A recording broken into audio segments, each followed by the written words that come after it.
What's going on, everybody, and welcome to the Other Side of the Firewall podcast, where we talk about the latest and greatest in cybersecurity news, as well as we highlight those movers and shakers and glass ceiling breakers, those people of color who made it to the other side of the proverbial firewall. My name is Ryan Williams, and as always, I'm joined by Shannon Times. What's up? What's up? What's going on? Happy New Year, everybody. Go Bills. Get that out the way. So this is before the Cincinnati game, which I'm sure we will defeat them handedly. But just in case I gotta get it out there, in case we spend the rest of the season on the couch. Gotta get all my Go Bills in now. Definitely continue to tune in throughout the week. So Monday and Tuesday are topics. On Monday, we discussed LastPass, the breach as it evolves. On Tuesday, we talked about how ransomware profits are down 40%. So victims are not paying and why they're not paying. So definitely tune in for that one. And then Friday, like I said, we talk about everything else, right? Movies, books, TV, games, all that good stuff. It's also episode 300. We made it. So without further ado, actually, I'll give it to myself. So, so this week's discussion involves a article from Motherboard, which seems to be either in conjunction with or a subsidiary of Vice. The title of the article is U.S. no-fly list leaks after being left in an unsecured airline server. So the things you will find online. So in this case, I won't even call him a hacker.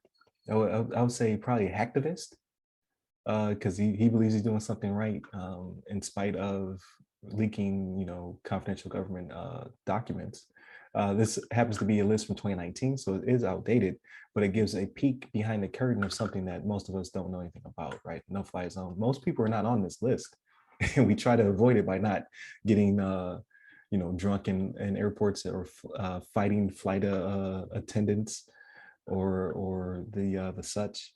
But it shows how the list also includes a lot of people who are either family of people on the list or of known people we don't want necessarily flying into the States or our partner countries, as well as just people from their town, home, or village, like that could be associated with them.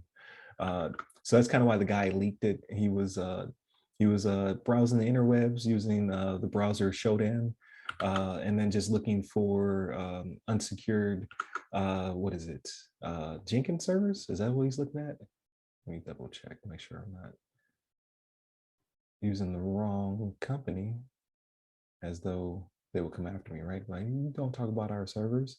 But basically servers that were facing the internet that have known vulnerabilities and are unsecure of some sort, where the browser can pick up, hey, this is something that may have information that you can peruse, you can browse. So he doing his thing. He found the no-fly list on Commute Air, one of their servers, and as well as I guess the server was attached to some of their production stuff where he could have gotten hold of employee PI and such.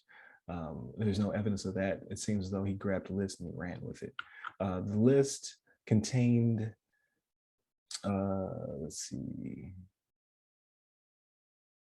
it used to say 1.5 million entries. So a lot of these are aliases for the same person. I don't think anybody has, let's say, over 100 aliases. Maybe they do, I don't know. So it's a lot of people on this list. And also points out that the no-fly list before September 11th used to only contain 16 people. We're told that they couldn't fly. Now it's over 1.5 million names on this list, so it could be 1 million people or slightly less. And he believed the list to be wrong and need to be exposed, right? He says it's a perverse outgrowth of U.S. policy and surveillance state. The hacktivist said, what's the hacktivist's name? It's like Crime You is his last name. I can't pronounce his first name. Yeah, I don't know if it's Crimeu or Crime W. Like, I don't know how to say that name. Like, I don't know. Right. Like, yeah, I went off the Pokemon Mewtwo. There you go. So it's the Crime You. Give him 2 names. I don't know if that's his name, but he put it out there, and it's not the first time that he's leaked information or exposed things that necessarily shouldn't be exposed. I'm sure he's on the list himself somewhere. But yeah, he not only put the Jenkins servers, which it may be, because I'm not a hacker, right? Like this may be a known vulnerability that people find information on all the time, or he may also be disclosing that, hey, Jenkins servers are, web servers are exposed to the internet, and Shodan, with a few plugins, can expose that information to you. This being one of the biggest things probably leaked uh, government-wise since like WikiLeaks and a few other things of that nature. So now the whole list is out there for the world to see. People who may not have known that they were on the list now know they're on the list, or they may have been denied flights and didn't understand why. I don't know if they disclose, like if you try to get a flight and you're on the list, like nah, you're on the list. I doubt they say that. Most likely they say they give some kind of excuse or what have you, or just deny you outright from being able to purchase tickets.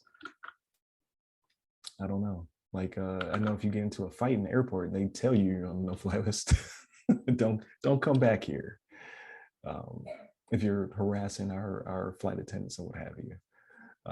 But yeah, it's very interesting. Again, I believe him to be a hacktivist in the sense that he believes he's doing something right to expose his information. However, it does put certain things to light. It doesn't show necessarily the government and their partners in a good light by showing the list, and then the associations of the list. Like it only has names and birth dates, but a lot can be extrapolated from that, right? Like where these people live at, who they know, who they may be associated with. So it may also tip off in second and third order effects. People who didn't necessarily know that they're being monitored by the government now know. And that may cause them to go underground as well. So this is me speculating, right? But that's typically how these things work. Like people are able to take simple information and come up with big ideas, right? So how do you feel about this, Shannon? So, I mean, to address something you said, like you kind of have an idea you're on a no-fly list, right? Like it should not catch anybody by surprise. Like it's like if you know your wife is mad at you, like when you ask, "Hey, is something wrong? Like, are you mad at me?" Like you already know, right? Like you just want to hear it. You know what I'm Are saying? you trying to get it? You're trying to speed this up. Give me the specific, because it could be a few different things. I want to know what I'm going to address here. I don't want to address something I don't need to, right? So like, right. it's one of those things. Like you kind of have an idea, right? You know, you got that crazy family member that got kicked off American Airlines. You know, Odell Beckham's family already knows they can't fly now. You know what I mean? That just happened. Yeah, it just happened. Yeah. So, I mean, he ain't on this list because that's 2019, but right. But no, like this is interesting to me. Yeah, so with all the entries, they're guessing it's between 47,000 and 81,000 actual people, right? That these aliases fall under. So like it's a lot of aliases. Yeah, a lot of aliases, right? Like there's someone is going under. If you have that many fake names, then you know you're on this list. Exactly. That's what I'm saying, right? Like if you got all those fake names, you know you shouldn't be doing anything like that, right? Like Jason Bourne can't fly, right? All them passports he had, it just ain't gonna happen, right?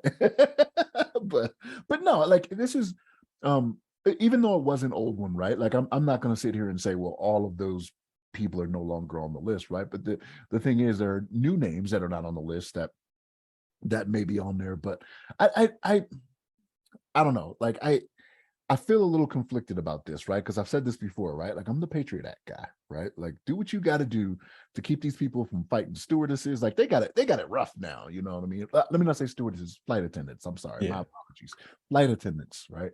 Do what you got down. I know. I'm sorry. My apologies, everybody. My apologies.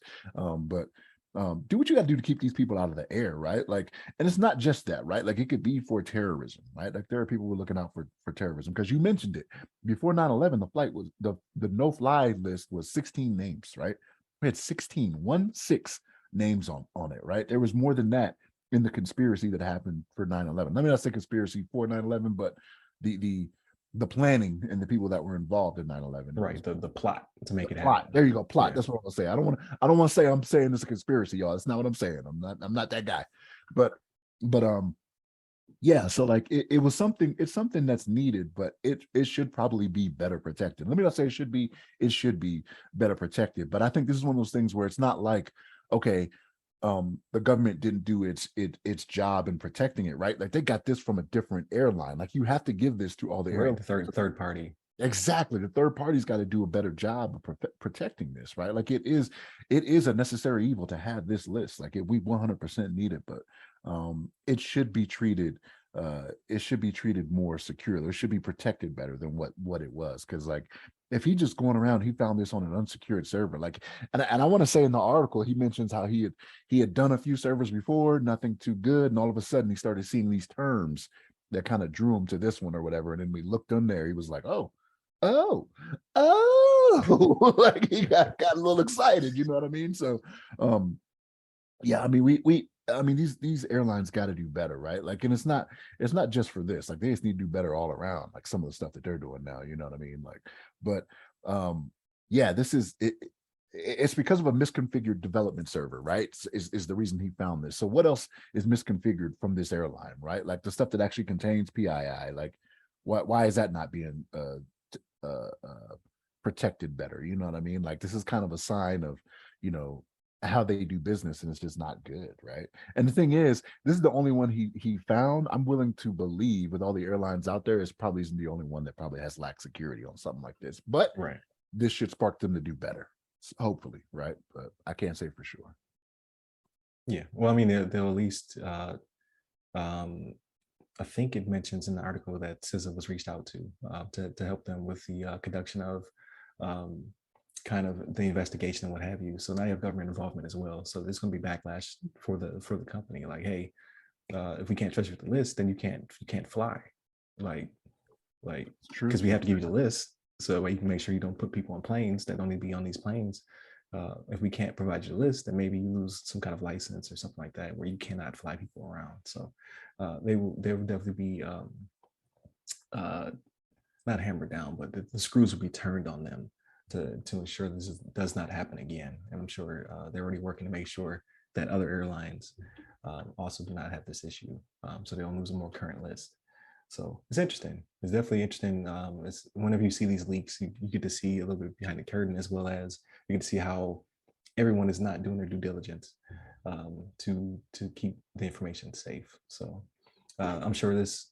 I don't believe this will be ever evolving, but I'm sure this guy, his name will pop up again because now he's on a list of some sort where they're going to be watching for him because the government doesn't like their stuff being leaked. So now I'm sure he's already aware of this. Your notoriety comes with a price, so we'll see his name probably posted somewhere else, if not on a wanted posted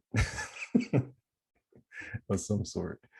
So, but definitely continue to tune in. This was our discussion again. Monday, Tuesday, our topics, and then Friday, everything else. So Friday's our 300th episode. Tune in for that one as well. Hit us up on all of our social medias. You can hit me up personally. I'm at RyRy Security Guy. That's RYRY Security Guy. I'm on LinkedIn, Twitter, and Clubhouse. And continue to tune in. We appreciate the Patriots. Go Buffalo. Root for us in the big game this weekend. Or actually, this will be posted after the game. So if not, then you can send me your hugs if we don't make it. But stay safe, stay secure.